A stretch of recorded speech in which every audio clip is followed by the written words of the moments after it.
Hello guys, welcome back to our channel. And in this video, I will be showing you how to use Clockify for time tracking. So let's start first by opening your Clockify account or login with your existing Clockify account. To start tracking time in Clockify, you can firstly edit the title of a project. Let's say Project 1. To start the time tracking, all we need to do is to click the blue button Start. And by clicking the Start, you can see that the time is running. And even in the next tab, it's still visible that the time is still going. And whenever you feel satisfied, you can now stop the clock or the timer by clicking the red button Stop.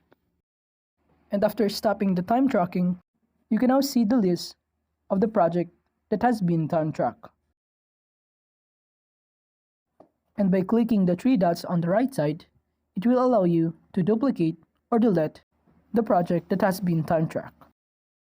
So that's it. If you wanted to know how to use Clockify to time tracking, that is the easiest way I know. I hope you find this video helpful, and if you do, kindly give us a like and subscribe to our channel. Thank you very much, and see you on our next video.